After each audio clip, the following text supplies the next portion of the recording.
The meeting to order at 6:30 p.m. I want to recognize that we have a large public gathering this evening.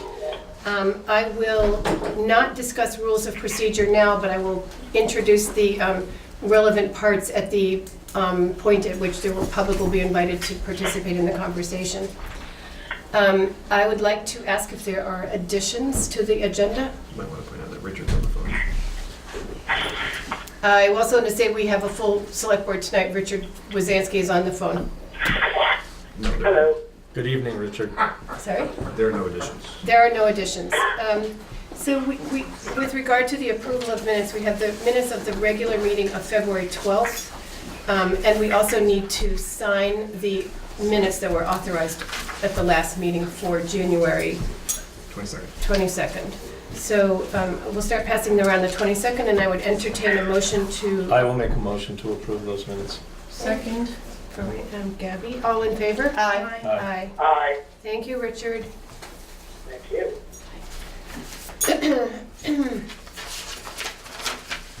Daniel Zambreski, highway update. Are you excited that you're first on the agenda? I have given you a list of the roads that I would like to post. That's right there. You guys just have to make the motion tonight to post them. And I'm gonna post them until the end of April or until they start drying up, and then I'll be pulling the poster signs. So basically, we've been plowing, sanding, salting. This last one. What a mess. Yeah, so, and now it's pothole season and the brown goo will be coming, so hopefully they start drying up a little bit. We're gonna try to get out and work them a little bit. Great. Try to get them smooth up, because there is a lot of ruts and a lot of potholes, so. There are. And you can't do much when you get a lot of water in them. No, you can't.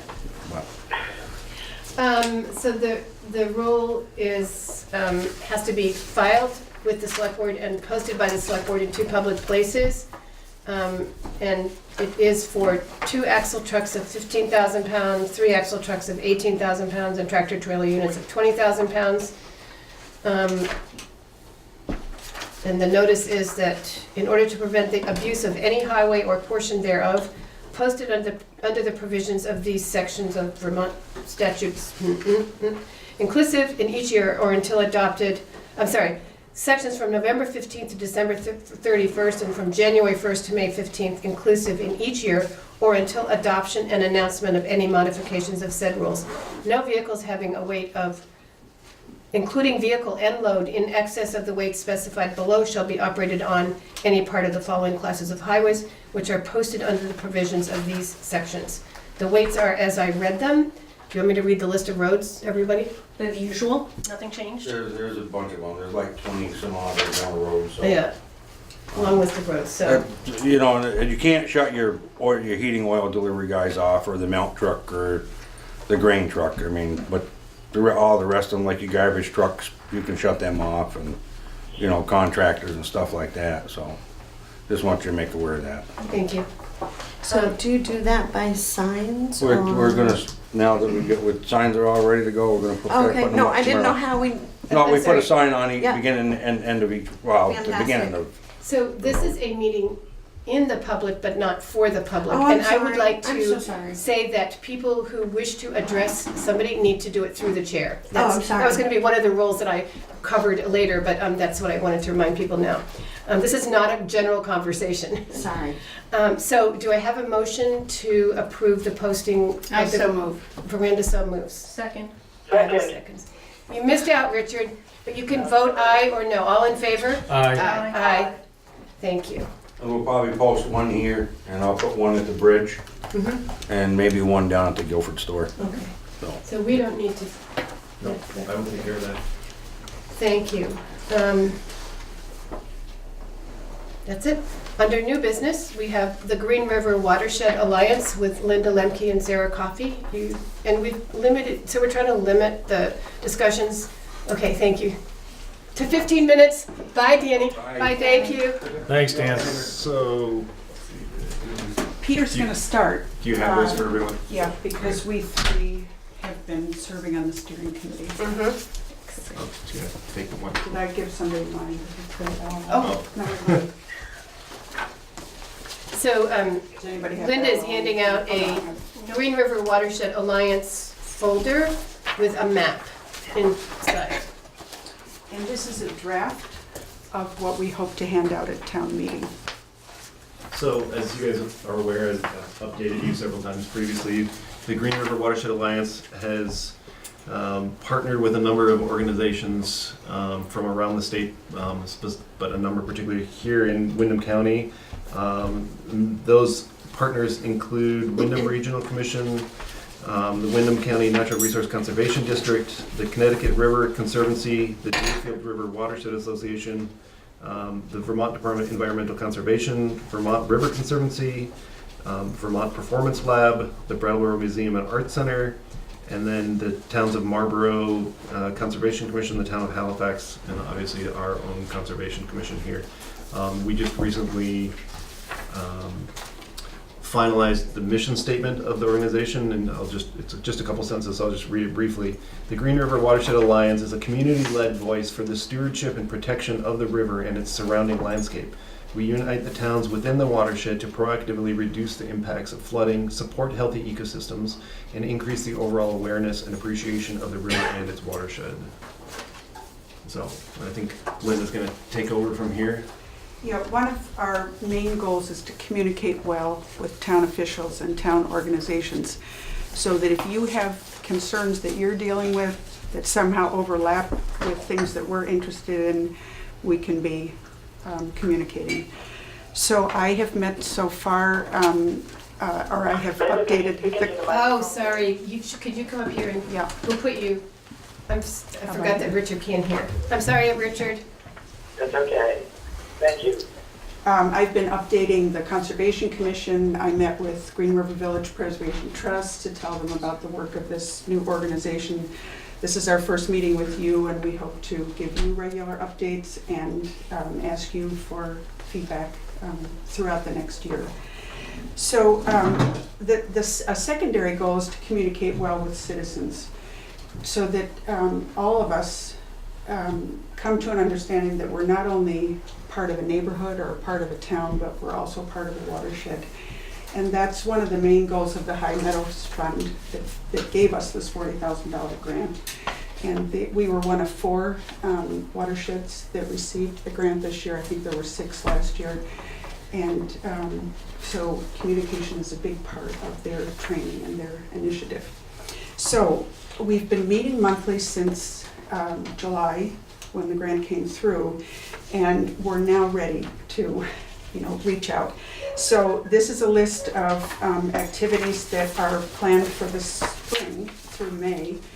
I should have said also that Sarah and Peter and I have also been in touch with the school regularly. Oh, great. So if you have other organizations that you can think of that we should be communicating with, let us know. In Guilford, we're fortunate. Patty Smith, the Conservation Commission contracted with her to begin our natural resources inventory, and so has the Green River Watershed Association. So she's doing a lot of work in Guilford that's overlapping with both organizations. Let's see.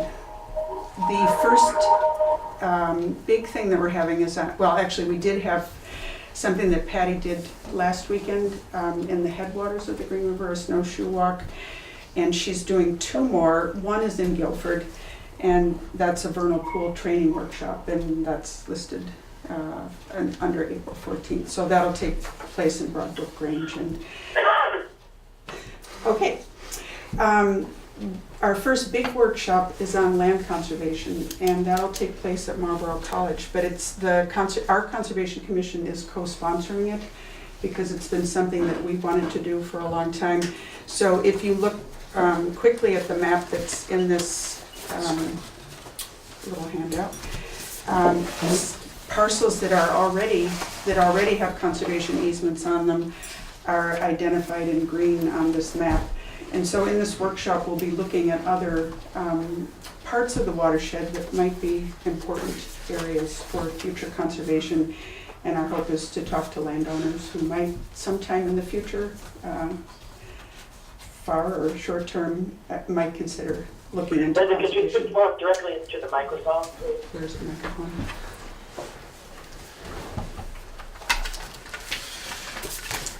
Okay, Richard, we will send you or save a copy of this brochure and put it in your mailbox. Thank you. Is this, I'm sorry to interrupt, is this material online? Because otherwise, because we could send Richard a link to right. it. We do have a website. It's also being built at the Oh, moment, okay. so there's a lot more to do with it. But yes, Richard, you can look at the website. Great.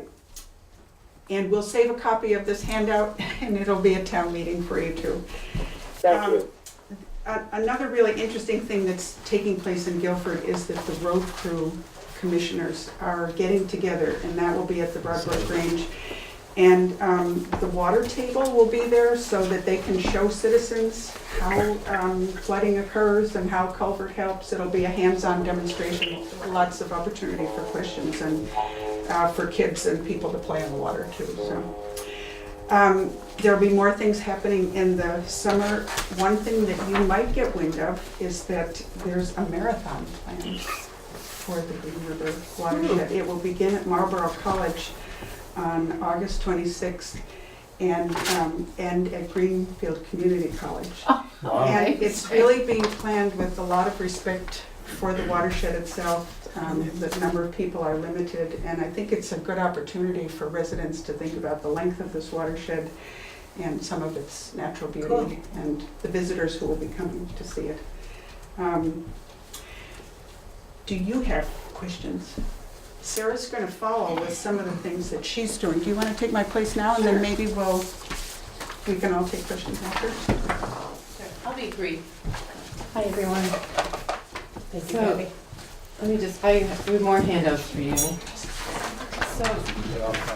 Okay. okay. I'll save this one for my turn. Great. So, just to follow, Vermont Performance Lab has been working with Wyndham Regional Commission to link our artist residency programs with the community development work of Wyndham Regional. And it's actually what precipitated the creation of the Green River Watershed Alliance. It was one of the things. And so we're linking our artists, we're embedding 3 artists in 3 local schools, including the Guilford School. So we've created, the idea was that we wanted to create deeper engagement with our watershed and water study. And so we're doing the kind of this in-school residencies and the public programs part of it. So you'll see some overlap, like it's been a great collaboration. I participate in the monthly meetings, and it's been a great collaboration with Wyndham Regional and the Conservation Commissions. And I think the Green River Watershed Alliance is going to be able to kind of continue this work beyond this year is the hope. So anyway, we're really excited. The Guilford-centric thing that we're doing is we have an artist, Gary Savor, who is based outside of Montpelier. Brandon, I think you know her. Who'll be working in the school and as with the 6th graders, and she'll be doing this mapping work and lantern work in connection with their year-long study on the Broadbrook, and it will culminate in a community celebration, like kind of the idea of the 6th graders leading after community potluck, leading the community down the Broadbrook with these lanterns that they make. And then we'll be doing something similar in Brattleboro with workshops with Gowrie and doing a lantern lit paddle at the confluence of the West River and the Connecticut. So we have 2 other artists working in the Marlborough School and in the Brattleboro School at Hilltop Montessori, and they're doing really all different projects. So we're excited. I feel like Guilford is really is looked at as being a really dynamic community and a strong partner, and we're kind of leading, with Linda's efforts, and it's just been really exciting. So hoping that we can continue to do more of this kind of work, linking, because I feel art making and artists engage the public in this work that's often less visible to the public. So we're excited to play a part and be part of it. So Great. thank you. And if you have questions. Yeah, are there any questions?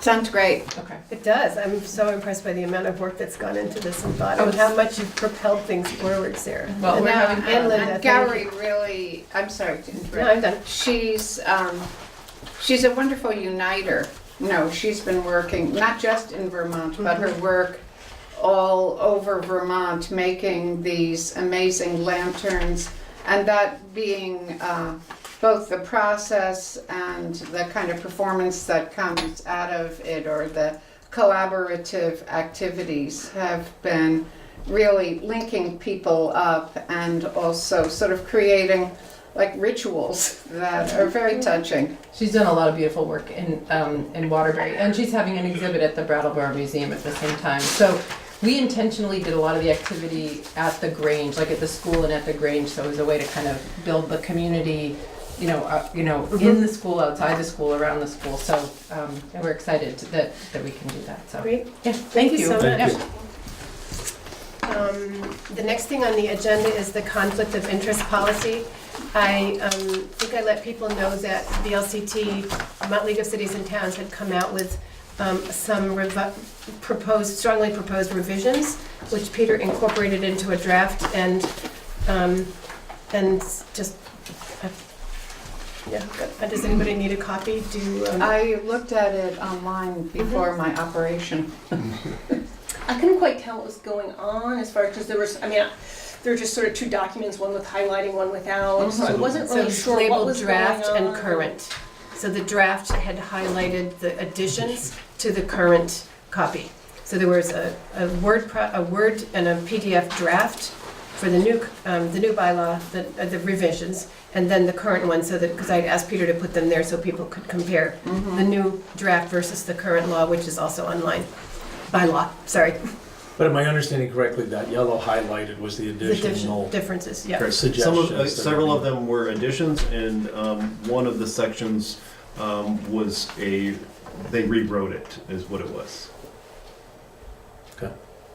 And do we need to adopt this, or this is just the new conflict of interest? We can adopt it or not. We can leave it as it is, or we can incorporate the revisions proposed by Vermont League of Cities and Towns into the policy. Because I wasn't clear on what was going on with the documents, only because I know our conflict of interest is not necessarily consistent with the one put out by VLCT, because we purposely, we used VLCTs as the basis, but it was, obviously we adjusted it so that as necessary for our select board Correct. at So the time. the items that had been changed by the select board at that time, I left those as they were. Okay. And the only changes that were made were the recommendations from VLCT at this time. Now, if the select board feels that those should be, considered in light of the way that the first policy was written, that's up to you. But I did leave those in place as they were written. Okay, I was just unclear. Can we table this so I can have a I don't have chance a to problem with closer? that. I mean, there's I didn't no have a rush problem on with doing the this. changes, but I also think you just- ought to have a very I just clear wanted to take a understanding, look, so why don't we just table It it was until the Sheila next meeting? and Katie and I that drafted the conflict of interest policy a couple years ago, so I know it's not identical to VLCT's Yep. purposely. So, and then next thing, can I just make a suggestion that you redline?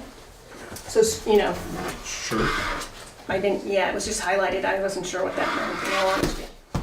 I'm sorry, I thought I said in the memo that the highlights indicated the changes or the revisions, so I apologize if I didn't include that. So redlining is different from highlighting? Yeah, so you'll strike out what's old and underline what's new, like it's track changes in Google Oh, track Docs. changes, okay, sorry. Great. And that way you can actually see both at the same time and see what's actually altered and what's not. Okay. And Was anything left out In from, 2016? no, was anything left out from the document that the Guilford Selectboard at the time had approved to this new one? It was just the way I didn't read it verbatim, line for line, and maybe I should have. My assumption was the rest of it was all the same, except for what was the That's additional correct. yellow highlight. I did area. not change anything else from Okay, good. the bylaw that currently exists. Right. I simply You just added simply plugged in That's- those changes. is Okay, absolutely great. correct. That's the way I interpret it. That's helpful, thank you. So we're tabling the conflict of interest policy to a future meeting. The second policy that we had talked about is the disposition of town assets. And this is, I think we're being a little proactive because we haven't, in my memory of being on the select board, gotten rid of anything over $1,000. We did sell the cruiser for a few 100 or hundred. 200. I can't remember how much, and the van for a little bit, but they were pretty minor. But we thought if there might be, we may have a generator Right. that we acquired some years ago, and we may dispose of it. And so we thought it would be good to have a disposition of assets policy. What Peter has found is that very few towns in Vermont have a disposition of assets policy. And so he took one, I think it was from the town of Essex. That's correct. They are actually the only town in the state that, Oh, um, few to know, in- few to one. yes, that VLCT is aware that has this policy in place. So because of that, VLCT does not have an opinion on this policy, nor do they have a draft policy. They do share the policy, openly share the policy from the town of Essex with people, but they neither, They don't Do they- recommend it. they don't recommend it, or- nor do they say there's anything wrong with it. And so, this was drafted based off of that policy. And a brief discussion on And our brief- part. Yeah, of and there were a couple changes that we changes that should have that we requested. considered, so, it's open for discussion, we just, can you hear, Richard?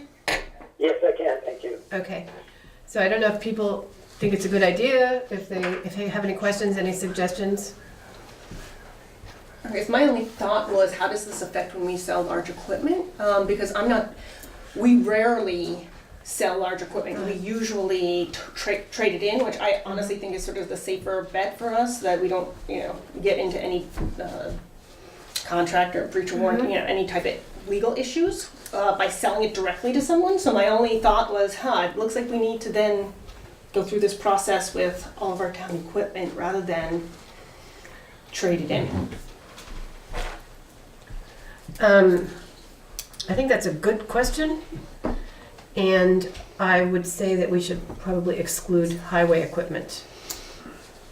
Change the amendment, change the policy to, because I think we have a practice of trading in to get better value on deals. So I can't think, are there anything else that we might want to exclude? That's a good question, Gabby. That's the only thing that came to my mind. That's a good point. I'm just not exactly clear on what the advantage of having this policy is is this foresightful in some important way? I think it's just a process in place that would be I don't- fair and equitable, or? Yeah, I don't anticipate, if we sell the The generator? The generator, for example. I guess people might ask us if we got the best price, if we went out and solicited offers and we got the best price, and so we would be able to say, yes, we've done that, rather than going to whoever we know at the next town over and saying, would you like to acquire this from us? So, and then just accepting one bid. And then if we don't get an offer, then, we can then proceed according to either donate it or to sell it for the one price we get or the one offer we get or something like that. So I think it's just a kind of heading towards transparency and good process. VLCT did say that they thought it was good that the select board was considering this type of policy. They, again, they don't advocate one way or the other, but their attorneys did state that it was good that you guys were considering doing this, so. So the other, I would say, it shouldn't say the sale of municipal personal assets, just municipal assets. And I would say if no offers are received, then it will be permissible to solicit offers by other means as opposed to bids. Bid sounds like going out to bid I was on, gonna say, bids isn't the right, yeah, I would say offers. highest offer. Yeah, And that I'd also put in there something that we also reserve the right to reject any offers that we receive on our discretion. good. And then my other, and just, it's gonna cost us something to advertise in the newspaper, so it's gonna take off the. The net, the net. Right, yeah, net- that's, that's fine. And I would say, do we wanna donate, Personal, what is this? Personal license? That's what was in it. Yeah, let's take it out. Sorry, Gabby, I'm just your first point was excluding highway equipment? yeah, that's right. Okay, so perhaps what we should do is, And I mean, do we want to donate it to a nonprofit or something like that? I'm a little uncomfortable donating it to a person. As a select board. I know, I don't know, Gabby, I don't know if we want to limit it like that, you know? Either. I mean, I'm just putting it out there that, Do we want to, rather than sort of doing a revision on our group time, I think that the main details that are our concerns, we've raised, and so maybe what we could do is take this up at another meeting, since it's not especially time sensitive. mhm. I guess, does Yeah. that mean to table it? I think not to table it, because what we've done, we don't need to make a motion to adopt it tonight. Oh. We can decide to adopt it at a future meeting, once these revisions have been Yeah. integrated into the document. Does anybody have any other comments on the, do you want to look at it? No, I read On it, it. that we think we should I talk read the about? one you sent out, I Okay, think. Isn't that what I read? yeah, Mhm. okay, great. And it might be of use to other towns, since Mhm. it seems like such a rare document. Yeah, really. Thank you, everybody. So Thank you, Sheila. the next thing on the agenda is the boot drop with Don Spencer, but we are tabling that, and he will be back at a later date, I think towards the end of March. That is correct. Next is, in old business, is the town officer education All right. conferences, and I had sent out a list of Mhm. the workshops that I thought were relevant, just for people to think about and to see whether people thought any others we should do. And I don't know if people had seen the Spring Select Board Institute, which is kind of overlapping. Did anybody get this in their mailbox? We only got one copy of it. So, I saw something on this, I email-wise, I think. Yeah, they have sent out think it was several sent out by emails. email. So the first meeting is April 3rd in Lake Maury of the Town Officer Education Conference. The second one is April 10th. And then Is that the list then the- of workshops? This is here. Oh, okay, yeah, because I picked out ones that interested me. Of course, I can't see So- them now.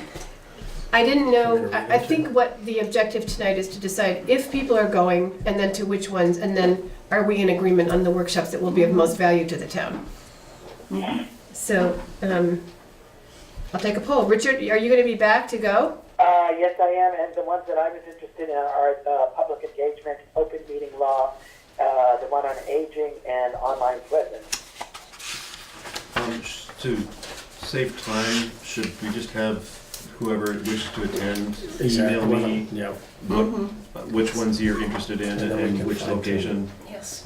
And I would be interested probably in the Lake Maury one on April 3rd. Okay, So, Richard, I just propose that each of the select board members, if you wish to attend, just to send me an email with Right.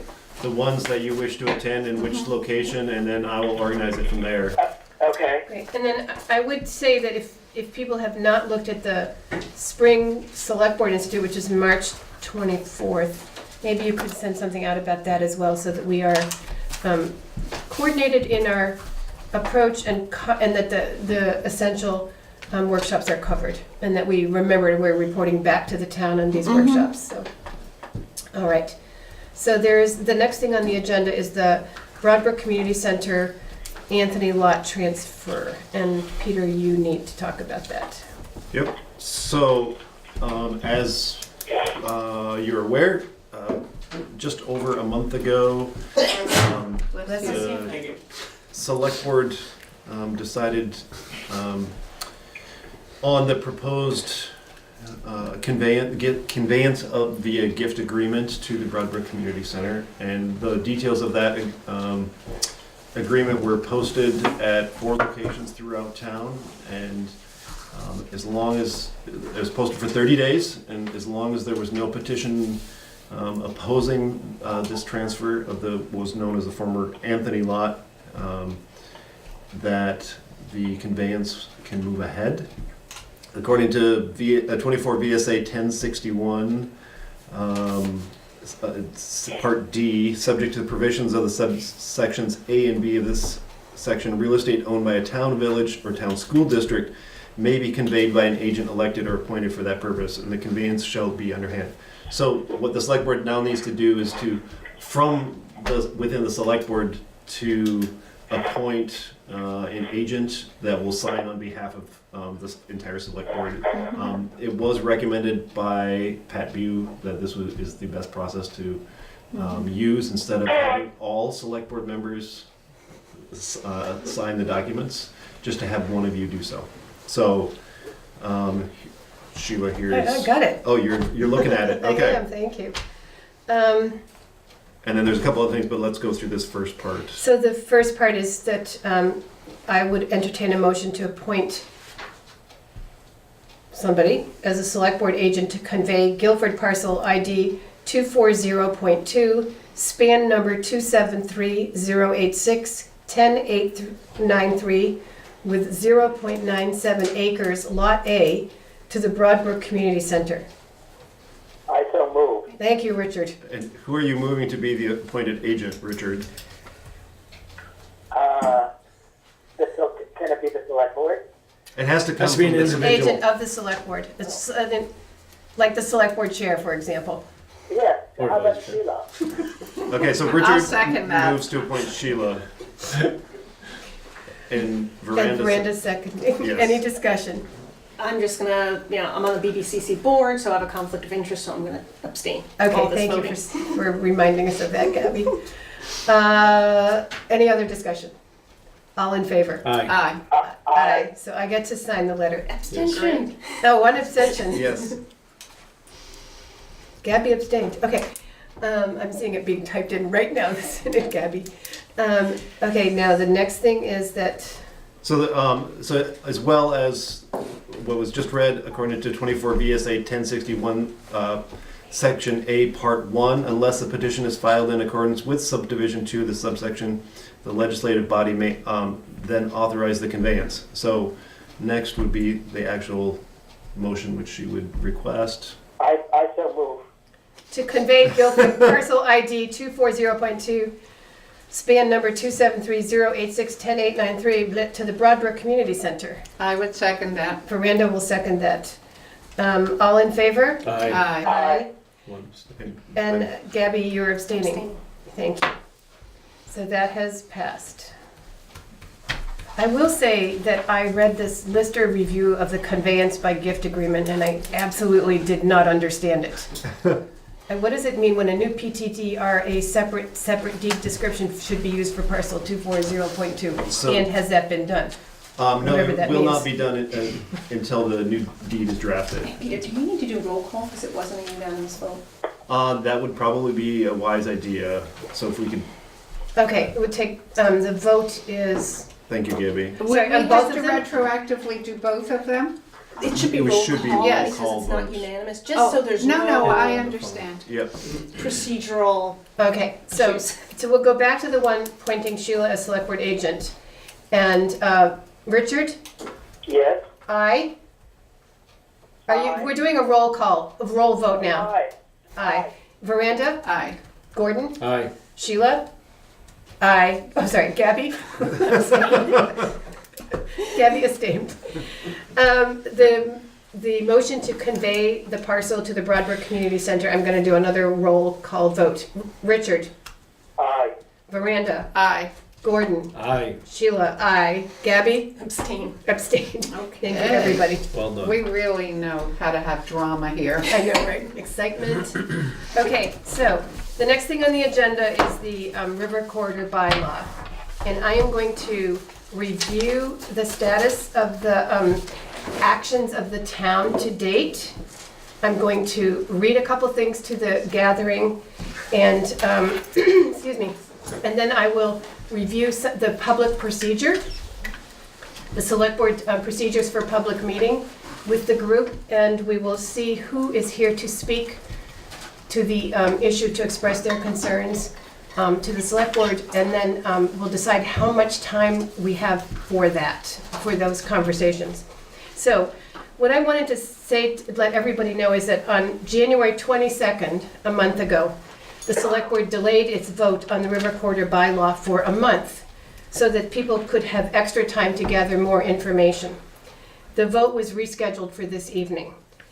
Before we do vote, I want to take a few moments to review the process that brought us to this point, to invite you all to make some comments to the select board, and to ask Steve Lemke, who is here, and our floodplains administrator, and John Broker Campbell from the Agency of Natural Resources to address any misunderstandings or errors. This is not a public debate. It's just the select board's opportunity to hear concerns of the residents one more time.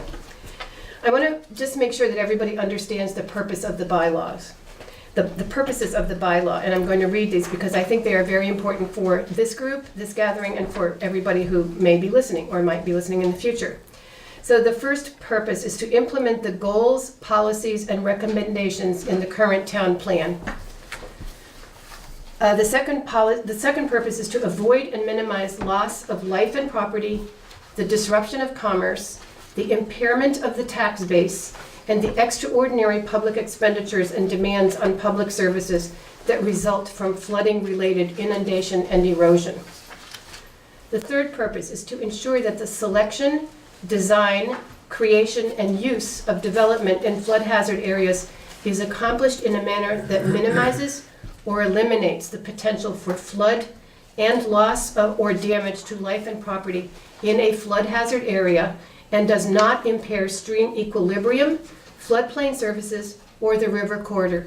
And last, manage all flood hazard areas designated pursuant to Vermont State Law 10, Chapter 32, Section 753, the Municipal Hazard Mitigation Plan, and to make the town of Guilford, its citizens and businesses eligible for federal flood insurance, federal disaster recovery funds, and hazard mitigation funds as may be available. You will understand from the purposes just read that this is a protective bylaw. Extra funding is secondary.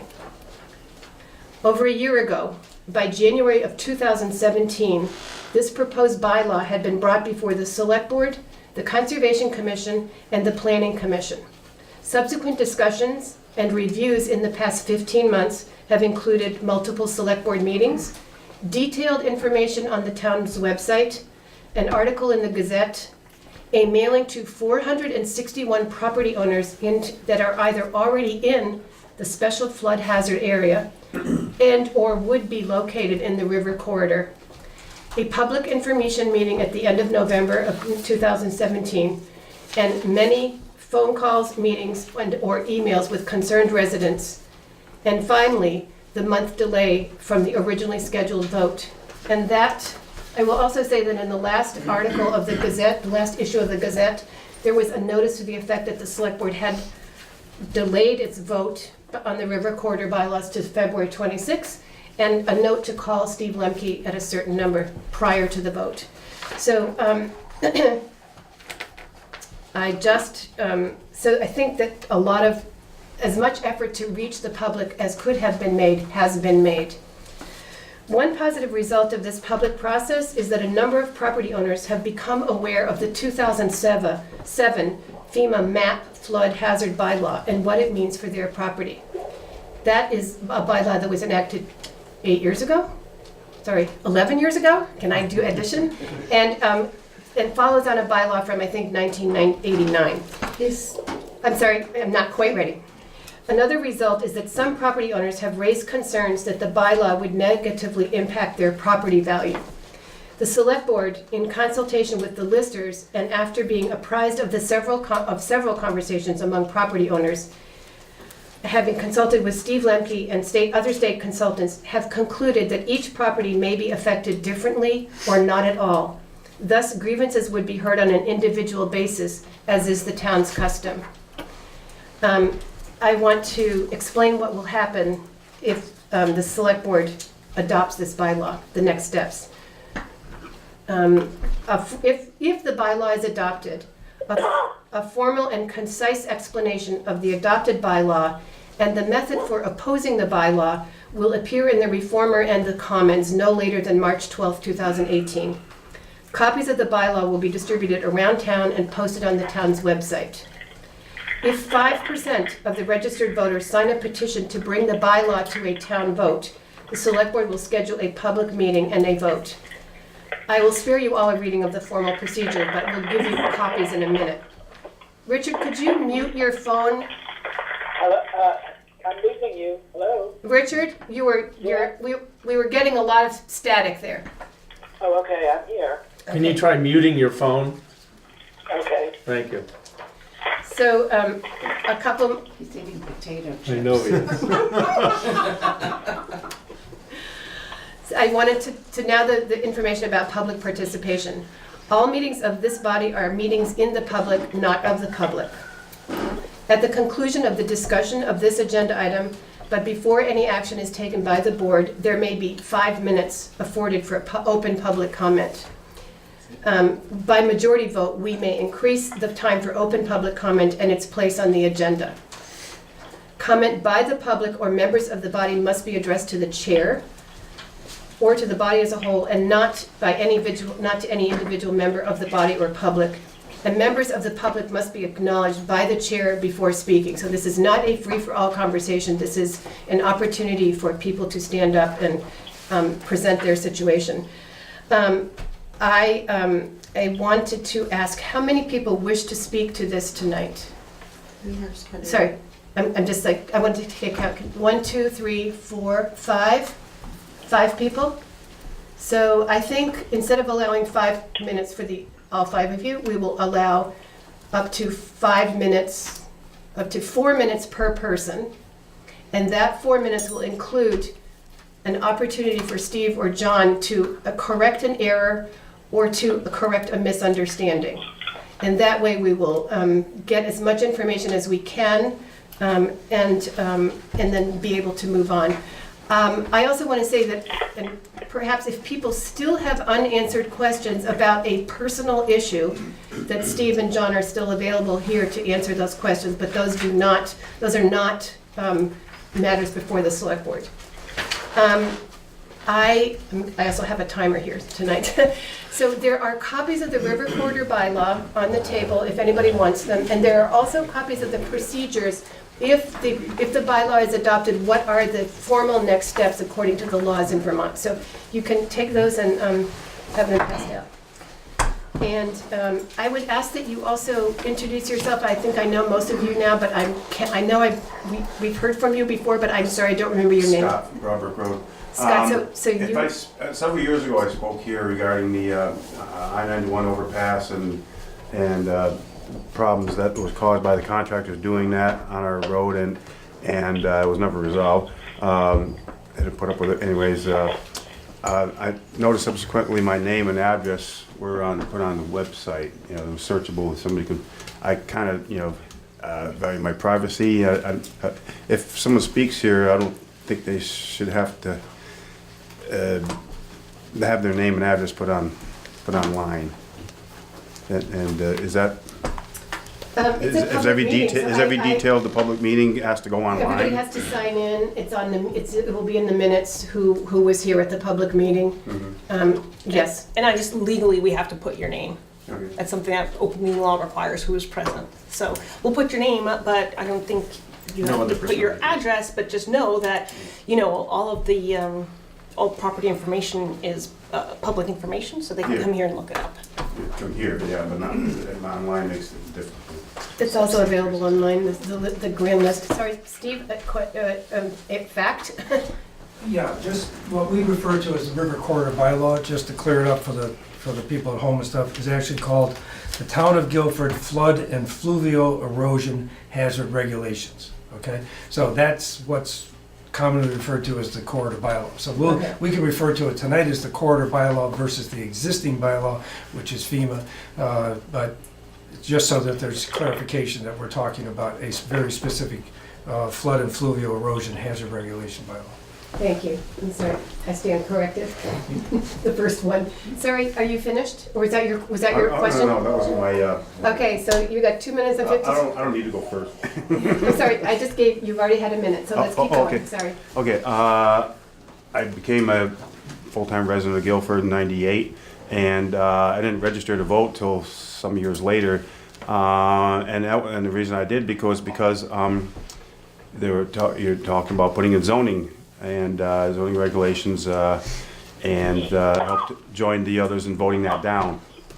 Now, this river corridor bylaws would create zoning effectively, as admitted in the November 29th meeting, would create zoning, basically effectively zoning for people like me who live right next to a brook, like I do within 50 feet of Broadbrook. My property is sandwiched between Broadbrook Road and the brook, half acre. And as I read it and understand that I wouldn't be able to, if it wasn't even clarified whether I could cut a tree in my property, or apparently if this passes, I would not be able to cut a tree in my own property. Well, maybe getting some permit. And if a tree would crash onto my my cabin and or it burned down for whatever reason, I would not be able to rebuild. I wouldn't have the right to. I didn't have to have a permit to build in the first place because there's no zoning, but I would have to apply for a permit. That's a license, a permit. That's as opposed to a right. So I believe that part of this is unconstitutional. Property rights, the Declaration of Independence, it says the basic rights are life, liberty, and pursuit of happiness. Property rights were a given. The government is supposed to protect our property rights and all our rights and Bill of Rights. And therefore, it either has to be amended to, I'm not a contract. I don't have a large development. It's just and it should be grandfathered in. I would really think it should be grandfathered in. Of course, you could rebuild it. If it say burned down, I'm not going to rebuild bigger and more expansive and develop more. I just want the right to retain the right to rebuild the same what I previously had. And if this were to pass, hopefully y'all would make an amendment to change that where my liking. Thank you. Steve, would you like to?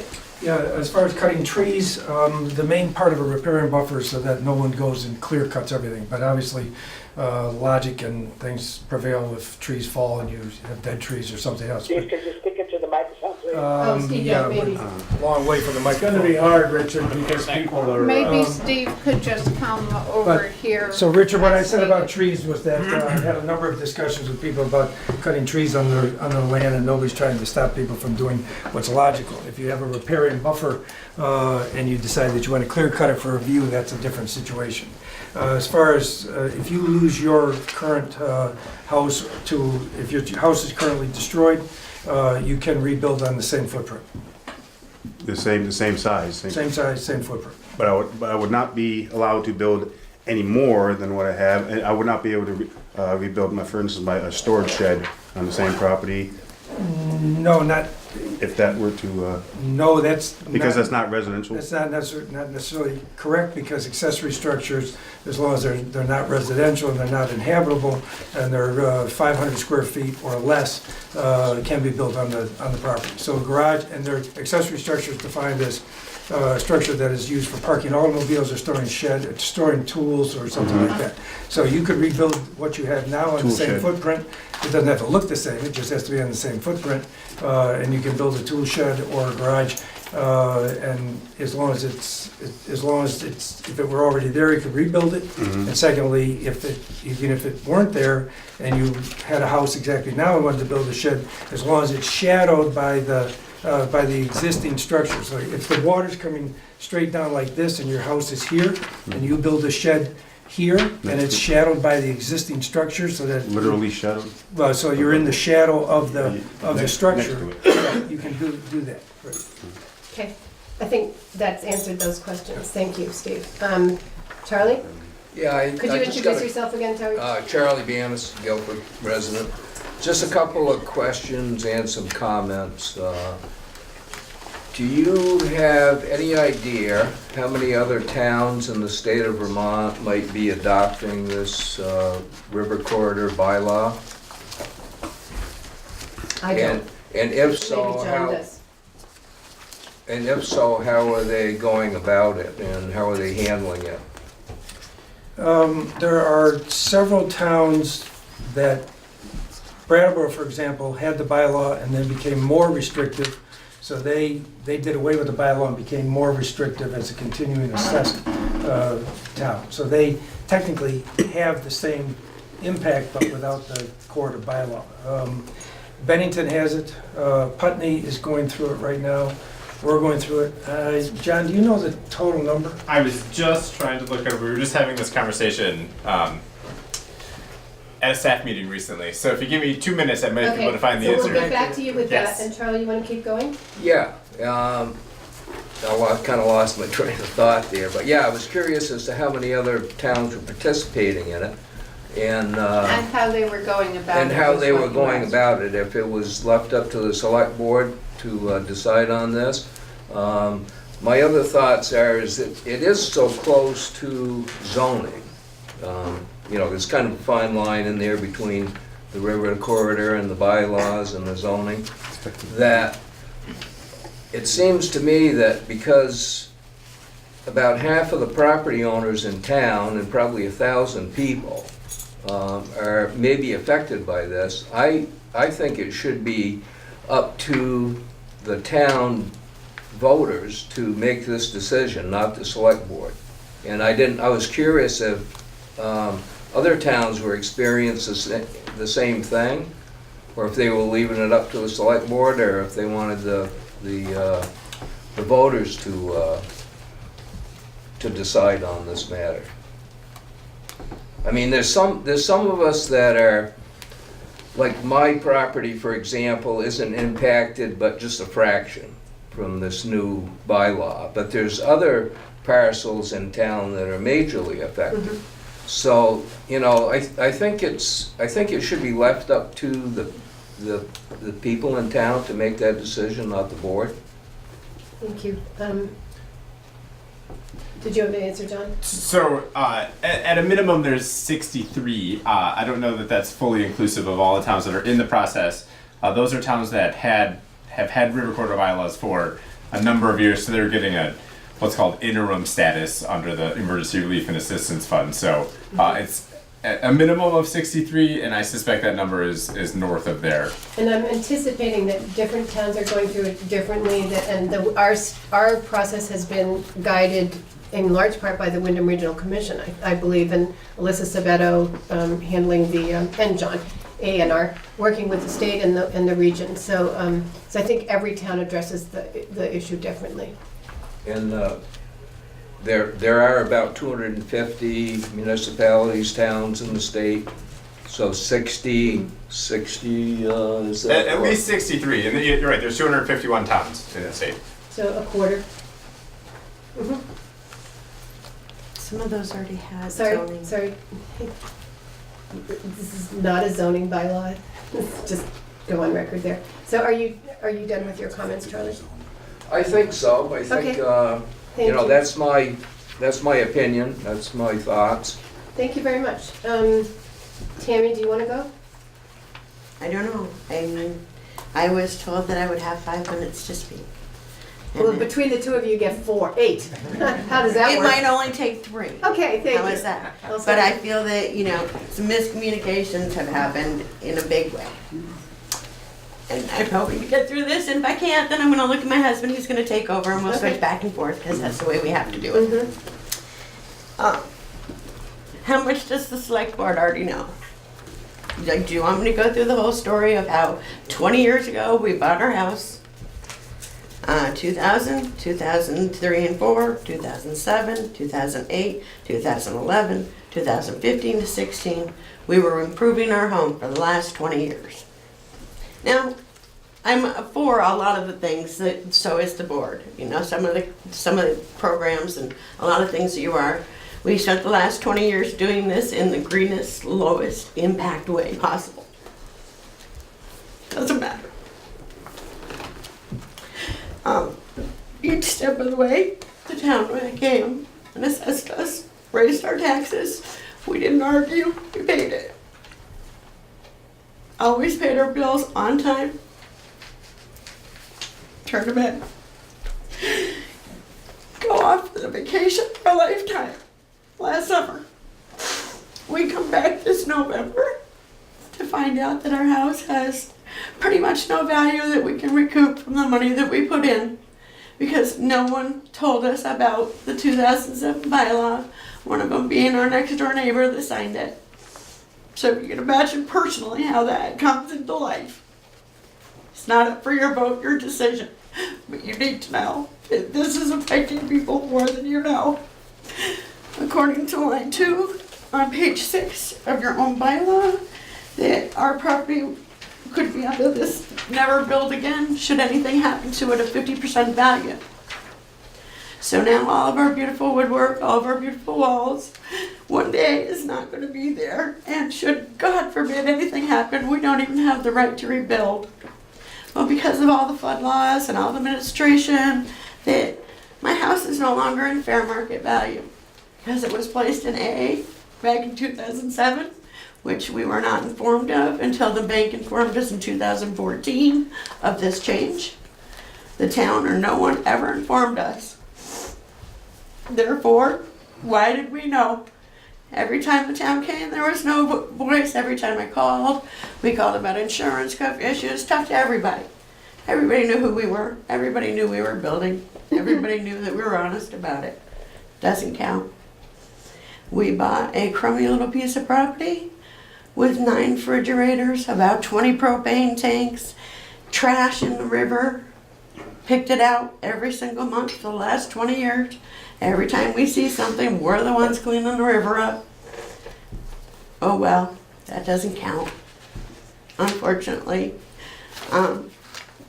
The options presented are not really options because we don't know if any of them would qualify.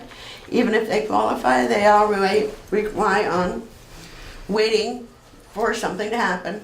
So I have to sit my whole life, if you sign this, and wait for a disaster. The best thing for me would be a fire. At least I would get one chance at one insurance payment that might be close to what I have invested personally. So, given the harshness of how this hurts people, I think it's unfair that you want to limit what we have to say. A couple of the other issues is that you don't understand that your limit is 50%. Well, if a truck drives through the front half of my house, my insurance company pays up to 100% damage. So they would give me money for, say, 60% of the damage to my house in value and pay me out for my insurance claim. But because you're lot 50%, I can't rebuild without complying and spending thousands and thousands and thousands of dollars for UVASL studies, flood studies, every other study, because you can't recognize Massachusetts and the physical eye won't protect you. The area in which is in a flood zone is completely uphill, but there's no recourse to talk to somebody about whether or not an error was made. There's nowhere to turn. There's nobody to help you. So I'm forced to degrade myself, coming here and cry in front of strangers to prove my point, and it's hurting. I'm very sorry to be emotional, but this hurts. I feel that this would take away my right for American dream. In order for my flood insurance, if I had full coverage, to pay me, I need to live in that house 80% of the year. As I get older, I couldn't be a snowbird. I couldn't go to Florida for the winter. Because God forbid something happened to my property, I wouldn't be covered. I can't sell my house and get any of the money back. I can sell it, yes, as an unbuildable lot of land, opposed to a homestead that's been there now almost 100 years. Well, at least 75, because she was there for a long time. Because they had a cabin there before they had this and that. It's been changed 100 times. The property has changed, but yet the footprint that we made didn't change it. It just enforced it and made it strong and better looking, improved the welcoming to your town, because it's the first thing you see. And you've had many people enjoying the historical sites that are down there because it's so inviting to be there. And this is what I did. Do you want to make a couple points and jump in for me for a minute? I can jump in. You can say your bit, because he talks way different than me and can be more technical, so let's give him just a minute if we could. Does the chair recognize? I recognize you, Tom, and we allowed you to go over I'm not without quite interrupting done, you. but I need a minute. So, yeah. All right. So she touched on a lot of the things that I wanted to talk about. First, I would really like some clarification on in Chapter 5, Section F, item number 2, about the non-conforming structures and uses, where it speaks about substantial damage and what might happen following that substantial damage. Because it seems to us, as we read it, that again, anything more than 50% damage may place our property subject to the terms and conditions of this bylaw in any attempt to rebuild. And as she pointed out, our insurance will not pay out on any peril more than the amount of damage. But if subject to the terms and conditions of this, it will likely cost considerably more than the amount of damage that the insurance company will pay. We would have to take Tom, that could you loss. see what page you're on, please? 6. Page 6. Okay, thank you. Where's the 50%? Okay, I'm sorry, keep going. 50, well, it'll refer to the substantial damage, which is defined in the back. Aside from that, I find it extremely difficult to accept the idea that I spoke about this at the town, the pre-town meeting, that the idea that we know that these laws can be passed and enacted, and in some cases people may not be aware of them. I am extremely concerned that without some reasonable measure to ensure before development begins, that somebody else in this town may at some point in the future develop a parcel which is not considered suitable for development and not learn about that until after the fact. It is unfair in the end to come back and tell somebody after the fact that the parcel that they developed was not considered suitable, and that there are significant limitations that are going to apply in the future to something that is already built. Especially when we created it with our own hands, just the two of us. You talk about artwork, to us, that's our devotion.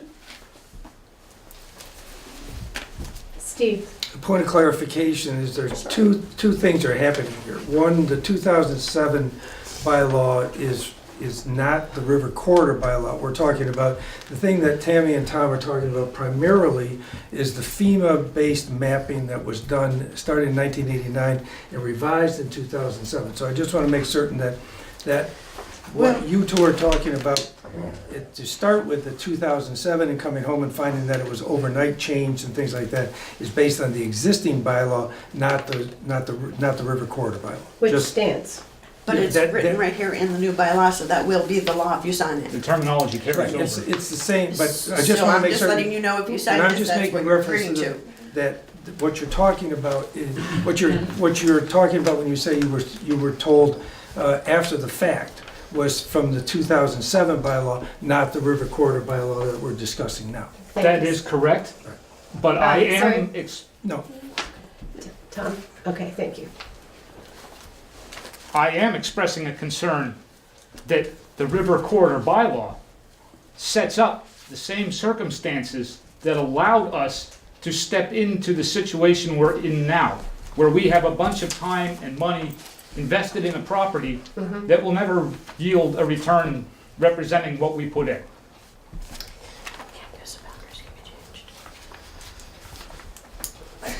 My final concern about this River Corridor law is that this law is designed to apply to properties that drain 2 or more square miles of watershed through them. And in that terminology, there is no gradation of risk. So if you have 200 miles of watershed draining, it is the same set of rules as if you had 2 square miles of watershed draining. I think that if we're going to do it, that it makes sense for that to be graduated based on the amount of watershed that is draining. The steepness. The greater the amount, the greater the risk. Thank you, Tom. One other point that Tammy, I'm so not used to 15 doing this, I seconds to go. apologize. Thank you very much, Jill. Is also part 3 of the new proposed bylaw, the new proposed flood fluvial erosion. You got me on the new one that hasn't been passed yet that we're talking about. Is that non-conforming structures, us, are considered abandoned if such structures are used or discontinued for not less than 12 months. So should I need to move to Florida to take care of my grandmother, or I'm in Florida because I'm old and I stay one summer and my house is empty, then the town may take that. And I don't believe that that should be in there. I don't feel that that is a right of a town. As long as the property taxes and all the bills are paid, you should have no right to take someone's home. No matter how long it's been since I lived in here. It's number 3, non-conforming Right, I structures. see it, Tammy, thank you. No, but I got it. Same page, non-conforming Yeah. structures. Yeah. Steve, do you have Well, I think the It's- obvious thing is the waivers The that. key word here is where such structures or uses are discontinued for not less than 12 months. You would still be living in the house. If everything were gone and it was falling down, I mean, that's a nuanced situation that's not going to happen. I understand that you're going to read it that way, Yeah. but 5 years down the road, when we're paying somebody to do your job because you've just had enough of us and you want to leave, what are we going to be stuck with? Because the state says you have to follow this by the word for word. And being word for word, you've assured us that the permits are free, but why don't we put that in there? That anybody that lives here now can be grandfathered for free permits on this issue. Instead of, well, we'll do them for free now, but later on, if there's another select board or another planning board or another zoning board in town, they can change that at any point.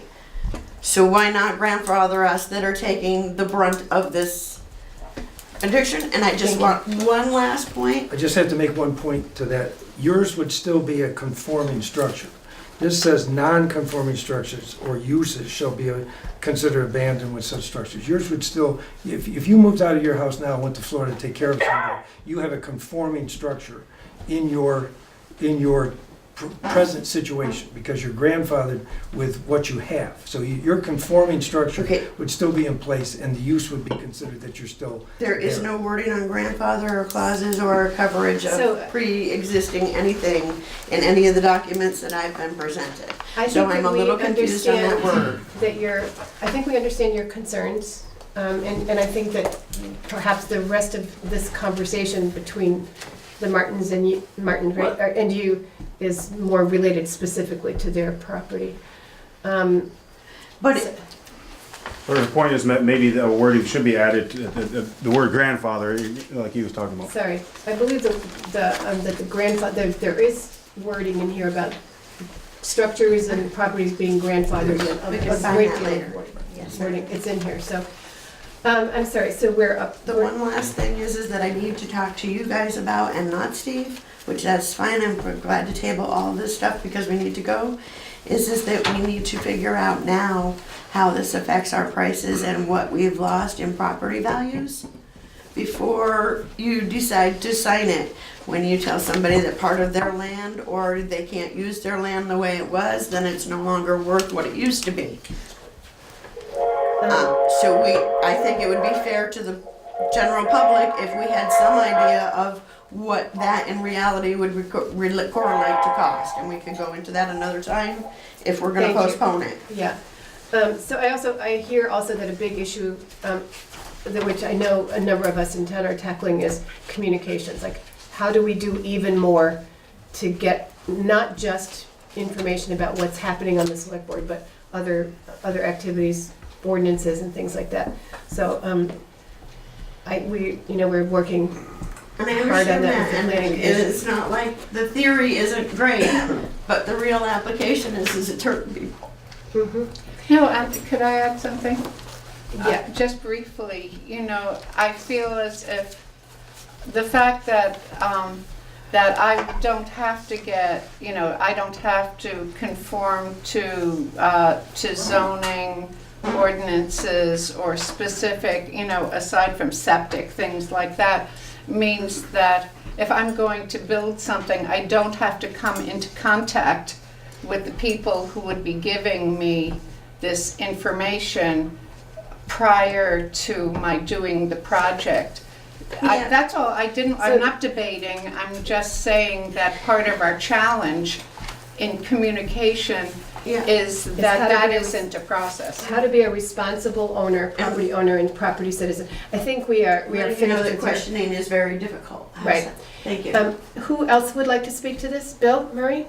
I'm Bill Murray. I live down on Weatherhead Hollow Road, and I apologize that I didn't go to the November 29th meeting. I'm sure I got a postcard, but I didn't go because I've dealt with flood zone issues on our property. I was on Wyndham Regional. I've been a real estate broker for 37 years, so I'm pretty up on the stuff. I've paid 2 different times in refinancing our property for flood zone certification showing that my house is not in the flood zone. And so I was feeling pretty, clear that my house was not impacted by flood zone. And then Jackie Gaines called me to ask my opinion about the impact on assessment if your property is in a flood zone. And I know that this bylaw is different from the flood zone, but it's using the same basis or a similar basis in the FEMA flood maps, and then there's also the state river corridor maps. So it's all related. But I guess my point is that it's a little cavalier to say that it doesn't have a major impact on assessed value. And it is true that the impact depends on how much of your property or your structures are in the flood zone.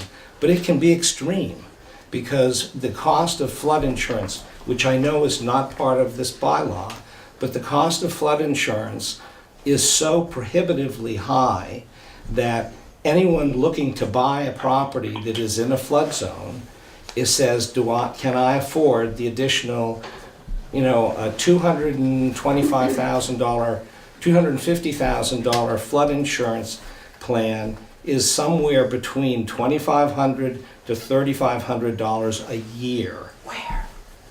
That's the federal flood insurance cost. And so anyone who's trying to sell a house that's in a flood zone, it definitely impacts the value. And I can show you specific examples of that. So to sort of wave it away, my question is, do you know, roughly even, what the impact might be on the grand list? In Guilford, if you add one additional layer to the regulation regarding structures, current structures which are grandfathered, new structures which might be built in the future, we can't say. But if there are 78, I did go back, by the way, and watch as many of the select board meetings as I could to try and zero in on the discussion. And, Gordon raised a point a year ago saying, is this a volunteer position? And it is. But I just question whether the town fully appreciates the potential liability that you're taking on to create one additional bylaw or relation with flooding and maps that are not always terribly accurate.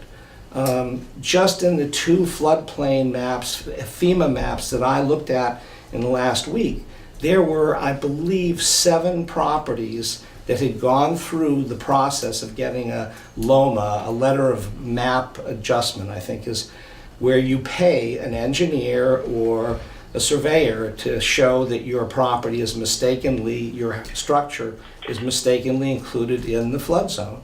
And you can do that, I can do that, anybody that's available, but it's at a cost. And to look at 2 of the maps in town and see there were 8 properties or 7 properties, that's a pretty good indication that the maps are not always what they're cracked out to be. So I throw this out saying, and the other part of it that occurred to me this evening that I'm a little upset by, when we had a town-wide reassessment, did the tax assessors or the agency that we hired factor in flood zone to the reassessment of properties? Because I didn't think to go back and pull out all my papers and look at it again. But if they didn't, that's not right. Because that's a real fact that affects the value of the current grand list of the town. And so I guess I'd wrap up by saying I know that you guys have been working on this for a year. And I really appreciate it. And I really appreciate Steve is very knowledgeable. I just met John. He's knowledgeable and seems like a reasonable guy to work with. But you read the regulations and all the burden of proof is on the individual that the map says, oh, your property's in the flood zone. I have elevation surveys that were done by Stevens and Associate when we built our house. I have a survey of the property that Jim Ferguson did. I have a Guilford permit for my septic system.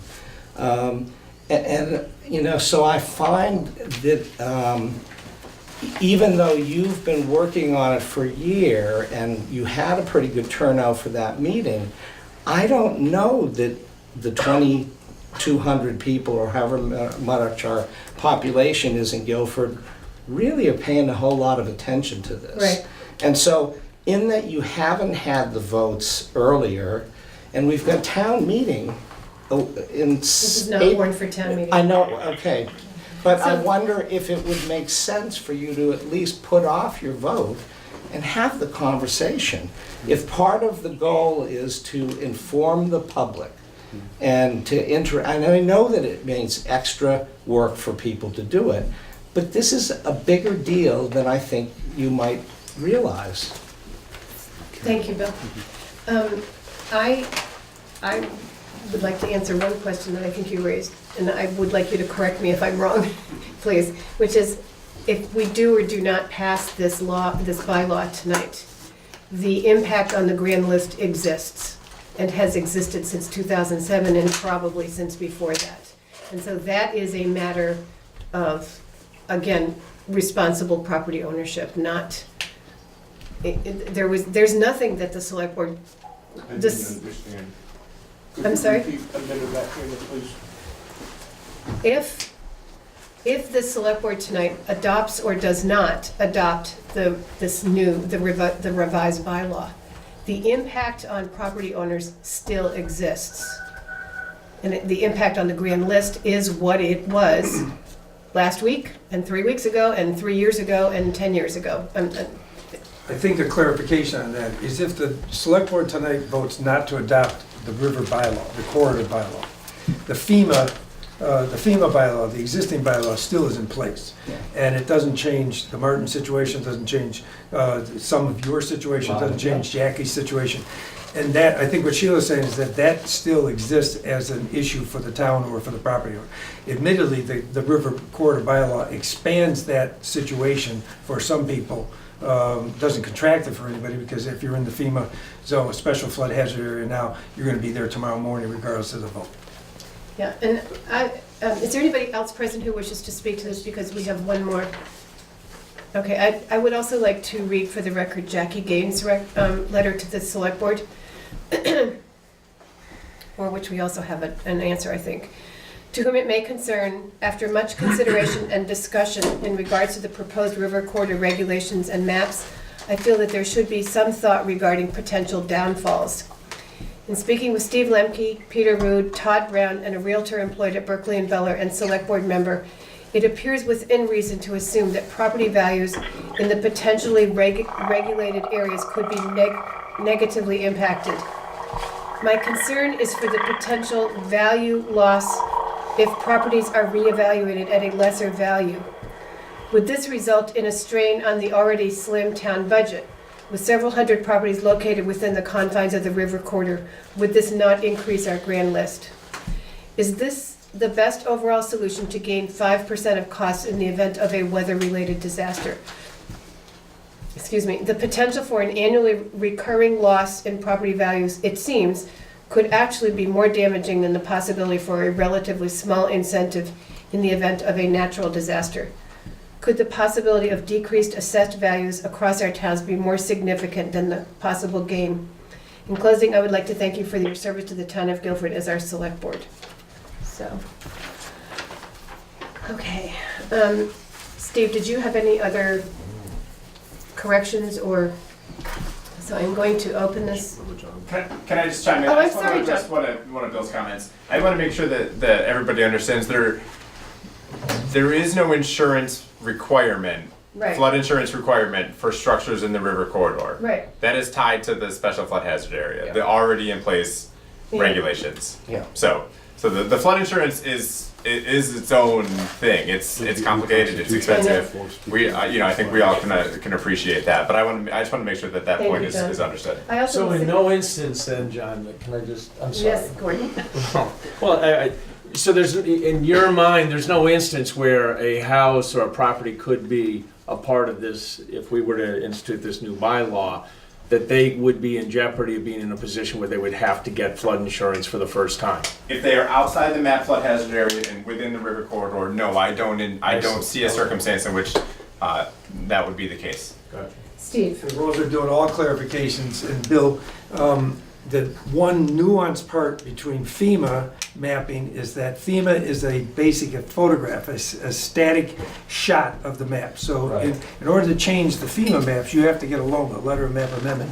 Yeah. All right, so what happens then, but as John could explain, the Agency of Natural Resources mapping is done by the ANR, not subject to FEMA regulations. So what happens there is that if John and Shannon Petlick, the river scientists, come down, look at somebody's property and decide that it is outside the river corridor, even though it appears to be from the GIS mapping, that ANR can make that change virtually on the spot to say you're not in, just so people know. Yeah, and I would like to make one other clarification, or just a quick story. January 13th, there was a flood, Broadbrook flooded, jammed, flooded 2 properties. One property has flood insurance, one property doesn't.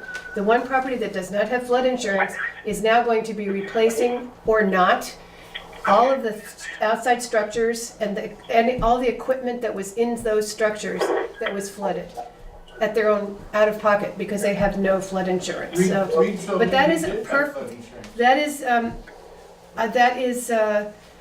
just. But that's up to the property owner. Sorry. Can I ask a follow-up? Do you Bill. know if the other people who have flood insurance are actually getting anything? Because flood insurance is very limited. Your house practically has to float down the river before you get much money from it. All I want to say is that that property owner said she had flood insurance, felt much reassured by her discussion with the insurance agent, and I don't know. Two very brief questions, and then we need to open this up to the select board. Tammy? One is in that situation with the new bylaw that you're proposing, that you don't want anybody to cut anything on the side of the brooks anywhere, or mow their lawns or anything within 50 feet of the water. Hold on 1 second, Tammy. Hey, Richard? What? Yeah, Can you please mute? We're getting a lot of noise, background noise from you. okay, Thank you. all right. I'm trying to keep it quick, so that's Yeah. why I'm sorry. But you were saying about all the trees that have recently happened, and you talked about that at the pre-town meeting as well, that it would jammed up and caused a problem. Well, with no cutting of trees without checking with somebody or getting a permit, then you're not weeding out the dead ones that are gonna fall and clog up the brook. Because you're so restricted, and again, not right now, not with Steve, not with the way Kern is set up, but the way the bylaw is open, you open it. And my only last point, I promise, is this is one of the listings that you had given out as you notifying the public on what was going on. And there is absolutely nothing in there about this might affect your home or your house of your home, or that there was mapping that gonna be done. What's that? This was in your 15 packet there that you had given out at the last meeting of one of the ways that you had communicated to the town, and you expressed to me several times that communication was something you had hoped to improve. From that flyer, I wouldn't have known at home that that's what you meant and what you were discussing. So maybe that's one of the issues we could discuss later Thank you, about Tim. how to get a hold of people. Thank you, Tim. Charlie, one more. Yeah, Three. just one quick thing. I want to thank Steve for the education. And I think that's a lot more important than more regulations and rules. Just educate people on what's going on and just keep the regulations and rules like they are. We don't need more of that. Thank you. I'd rather report to you, tell you what I did. Select board, comments. Difficult. You know, it's a tough subject matter. It's a tough thing, I think, to sit in this chair and listen to everyone with very real concerns, issues, real life events. For me personally, I've walked this line from the start. I want to say it was over a year ago when Steve first presented it. My property, as I said at the pre-town meeting, my property is impacted by this bylaw. As a select board member, my job, as I see it, is to look past myself, and I'm not saying that makes me any, more special or anything, but what I'm saying is in looking at this bylaw, particularly the way I've been educated from Steve, I've tried to remove the regulation piece away from me as much as possible. I have concerns with increased regulation. Steve, in his role, has done a phenomenal job. I worry that when Steve walks away, what's going to take over, like a lot of people in this room. Steve's put a board together that is going to review proposed issues as they arrive, and just looking at the makeup of that board, it's, I think, people that care deeply about the town and care deeply about the people in it. I guess for me, as I look at this bylaw and try to assess what is best for the town in terms of if a property above any one of us has a situation where I have an outbuilding and I'm part of this river corridor and that outbuilding gets swept down the river, I'm causing problems downstream, and that happens all above stream. So from a safety standpoint, that concerns me. And looking at Irene and what happened in Irene and a lot of the stories that I heard about, that's been part of my wrestling with this, personally. So Thank you. I will stop talking. But I mean, this is a hard issue. It's a very difficult discussion. So we're done with public comment. Steve, you have a... Point of clarification, in Gordon's reference to me creating a board, he's referring to the Flood Hazard Review Board. That's The correct. select board I'm Has created. sorry. nothing to do with The this select board board. created it. I did not create. Yeah, He did. Steve did not, but thank you. Miranda, would you like to say something? sorry. I'm, clearly, like Gordon, I'm really conflicted about the impact on, our town, our neighbors, about the implementation of this bylaw. I feel as if looking in the big picture of what I see coming in terms of climate change and the kind of extremity that we're experiencing all over the world, that that's a kind of countermeasure in my thinking against, what is affecting the town of Guilford. And I feel as if the select board and our floodplain administrator and the people who were going to be, also the 3 people who will be reviewing or helping to deal with this, are people who are deeply caring about the well-being of the people who live in this town. And, frankly, I'm still sitting here with those concerns rather than, I'm listening to hear what the rest of the select board has to say. But I do think that we're part of this whole, and that there is an increasing risk of danger through extremity of weather. Thank you, Miranda. Richard, do you want to say something to address this? I find myself conflicted as well by the stories of personal sadness and the implications that might occur if the bylaw is passed.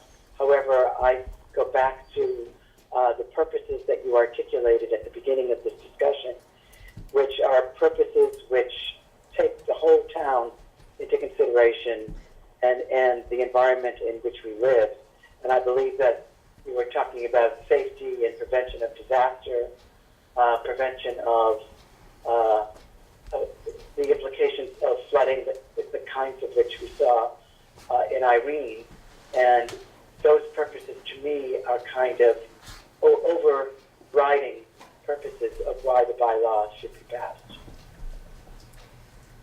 Thank you, Richard. Gabby? Sure, I have a number of thoughts as usual. First of it all, I know it's with the weather changing, with people trying to get a handle on things, the laws and the regulations are also constantly changing, which I find to be a personal source of frustration, and that to a certain extent out of our hands, right? I mean, I'll just talk about, I know there's an Obama-era executive order that put floodproofing and the floodplain up to 2 feet, right? Trump comes in this summer, he changed it back down to 1 foot, right? So I understand that frustration, and I think it's people trying to adjust, and it depends in part on what their opinions are as to what's best for our population. So my guess, unfortunately, is it going to continue to change, and it's luck, part of it, and and it's bad luck, and it's just like if you get a bad neighbor, if you have a neighbor next door that, plays music till all hours of the night and parks the cars on the lawn, doesn't take care of their lawn, your property value is going to be affected. And part of owning property is unfortunately luck, whether it be good or bad or otherwise. And I understand the frustration in that, and there's nothing that any one of us can do about that. But there's a number of things that affect property values, and most of them aren't actually under our control. I'd also like to make clear there's a lot of conflating of the FEMA flood, the floodplain, the FEMA laws, Special flood hazard area. Again, they keep calling it different things. And the river corridor, what would be added on in this particular regulation. The things that are already in place, the stuff with FEMA, that's not going to change. And so I know, and it sucks, but it's not, But it's not true. And it's not, and we didn't do it, but it's, and it is what it is, and that's not going to change. So if you're concerned about property values and whatever happened with the previous law, you could take a look and say, hey, how did my property value change? Was it a huge effect on the grand list? I wasn't around at that time, so I can't speak to that. As far as sort of our constitutional rights, and I know this gentleman here probably disagrees with me, that's okay.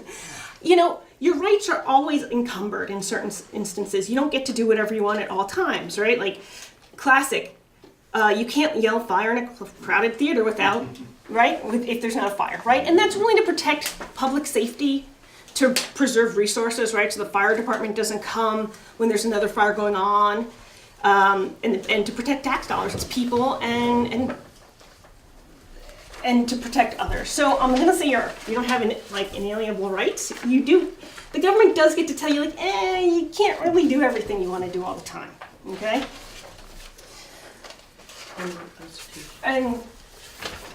And I'm gonna say one of the issues I also heard was, and one of the things I think was great about, we never have this many people at our select board meetings. This is awesome that people are engaged and actually care. So thank you for coming. Thank you for showing up in the past if you showed up to the November meeting. And thank you for expressing yourselves, even if it was really difficult. But I'm gonna say one of the issues is that we don't have any zoning. And again, this gentleman here is gonna get very upset with me, but if you know you have to go get a permit, and you know the rules you have to follow to get the permit to build your house, then you learn about, oh, I can't do this in advance. It's just balancing, right? If we had zoning, you say, okay, I know I need to get a permit to build, and let me check the boxes, and let me learn what I can and can't do in advance. But the town overall feels that they don't want a lot of heavy regulation, a lot of heavy zoning. And so I think we're respecting that in trying to minimally regulate people's lands. Which again brings me back to sort of the two concerns that I have, particularly after working with businesses after Irene and giving them distributing grant monies, is a huge loss of property, which can wipe people out. I mean, that's your business gone. Literally people's buildings floated down the river and never return again. And how do you recover from that? I mean, I think it's just really difficult, flood insurance or not. Emotionally, psychologically, and monetarily, financially. Maybe I should have started with people safety first rather than property, but obviously people safety is a bigger concern.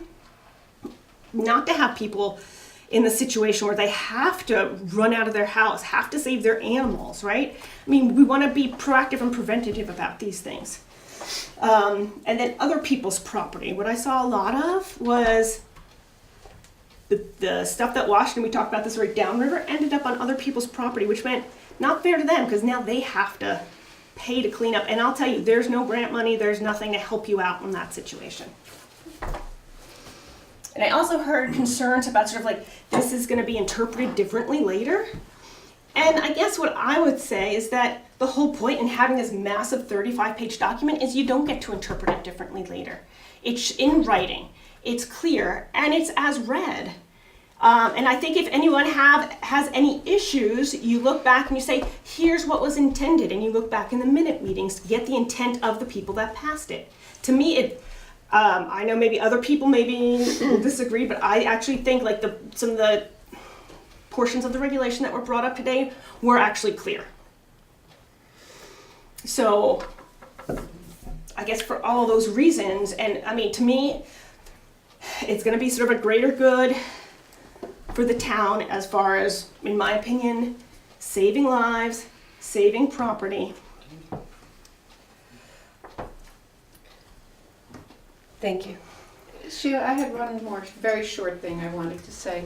I've heard that a kind of either or, that we could either have regulation or neighbors helping neighbors, the way that we used to have neighbors helping neighbors. And I feel really strongly that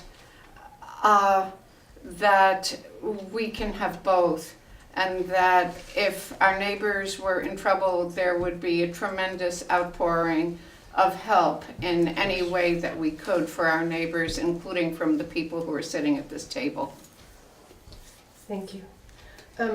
I would just like to add my own 2 sentences. I think that any bylaw creates the potential for a broad range of positive or negative impacts, whether it's dogs or floods or I don't know what, sewer systems, that everybody, driveways, where your driveway exit is, how it accesses the road. So, every single person is affected differently. But I do think that the purpose of the bylaw and the thought that has gone into it, and its impact on the well-being of the town is really carefully thought out and explored. And I think basically that's all I have to say. So I think we are ready to have a vote if there is a motion. Somebody would like to move? I'd move that we approve the Town of Guilford flood and fluvial erosion Even though hazard. you haven't given people time to speak, really? Sorry, go ahead, Gabby, please. The flood and fluvial erosion hazard regulations. I would second it. Is there any more discussion? I'm gonna call a roll call again. Gabby? Aye. Richard? Aye. Miranda? Aye. Gordon? Aye. Sheila? Aye. So that has passed. I want to thank, as Gabby did, everybody for coming and sharing your opinions and your concerns. We have more to learn, more to discover. I want to thank John and Steve and Alyssa Sabetto and people at Wyndham Regional and others for all of their input and all of their studying and all of their hours. And I want to thank the 3 Flood Hazard Review Board members who are Susan Bonthram. Susan Bonthram, Harry Evans, and Eric Morse for volunteering to take this on and to help individuals work through this and to understand what else we need to do. And I am quite certain that Steve will be as available in the future as he has been up to date to help people work through this. So thank you all very much. The next item on the agenda is finance warrants. Do we have figures? Yep, I'll make a motion to pay the following payroll and warrants. I'm sorry, can we, Payroll for the week ending. I'm sorry, excuse me, could you take the discussion now out, maybe into another place or out of the room so that we can continue with the meeting? Thank you. Payroll for the week ending February 18th, 2018, in the amount of $6,854.40. Payroll for the week ending February 25th, 2018, in the amount of $8,674.20. And expense warrant 1816 in the amount of $25,971.11 for a grand total of payroll and warrants $41,499.71, with the main expenditures being salt, diesel, and sand. Right, mostly highway. Is there a second? Second. Gordon seconded. Roll call. Gabby? Aye. Richard? Richard? Maybe we lost him. Miranda? Aye. Aye. Gordon? Aye. Sheila? Aye. Do we want to get Richard back for this? I think Oh, can We have a quorum, don't we? we do have a quorum. We have a quorum. I'm just thinking that we want him for executive session, so. Okay. Well, we can deal with that after Yeah. you move Okay. into that. I'll tell him, we'll call him back in a minute.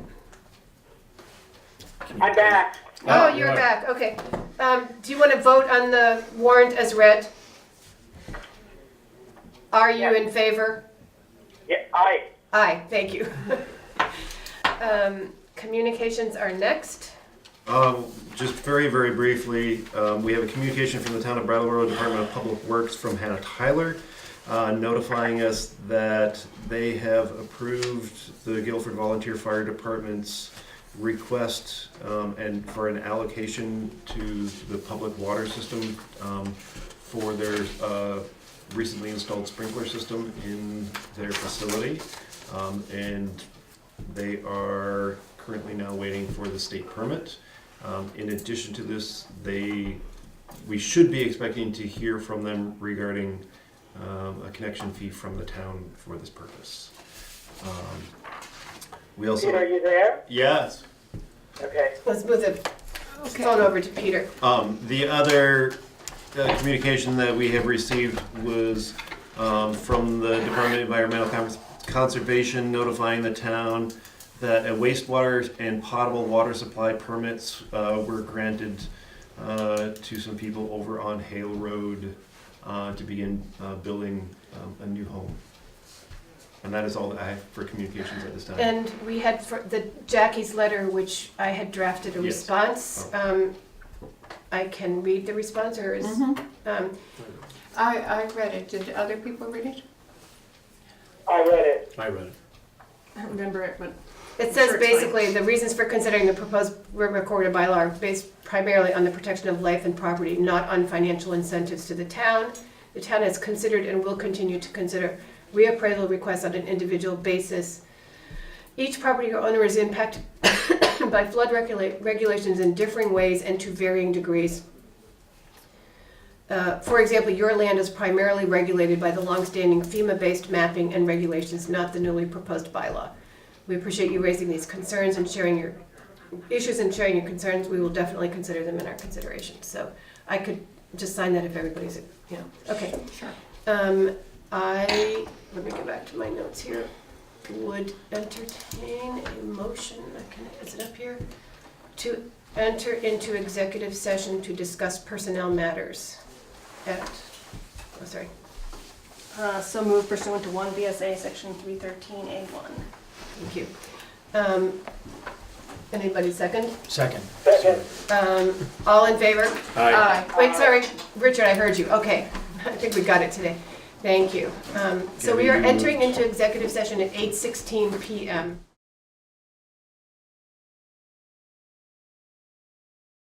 We are exiting executive session at 8:43, and no actions are being taken. And hopefully there's no further business before the board, and I would entertain a motion to adjourn. That's So okay, this moved. goes on top. Gabby moved, Second. Gordon seconded.